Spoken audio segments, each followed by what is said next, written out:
بسم اللہ الرحمن الرحیم، ویلکم ٹو مائی چینل۔ اس چینل کو ضرور سبسکرائب کر لیں تاکہ آپ کو اس قسم کی ویڈیوز ملتی رہیں۔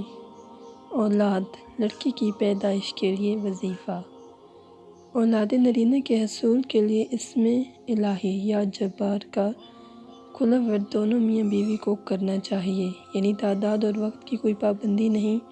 اٹھتے بیٹھتے جب خیال آئے اس اسم الہی کا ذکر کریں، اللہ بہتر کرے گا۔ نقش کو زعفران سے تحریر کر کے گلے میں ڈالیں۔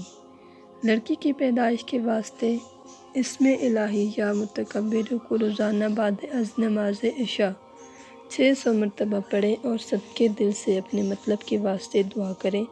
ساتھ ہی نقش تحریر کر کے میاں بیوی کے گلے میں ڈال دیں۔ خود تحریر نہ کر سکیں تو ادارے سے رجوع کریں۔ اسم الہی یا خالق کو روزانہ بعد از نماز فجر 700 مرتبہ پڑھیں۔ بہتر یہی ہے کہ میاں بیوی دونوں اس اسم کا ذکر کریں، انشاءاللہ لڑکی کی نعمت سے سرفراز ہوں گے۔ اگر آپ کو ہماری یہ ویڈیو پسند آئی ہو تو اس کو لائک ضرور کریں اور اپنے دوستوں کے ساتھ بھی اس ویڈیو کو شیئر کر دیں۔ شکریہ۔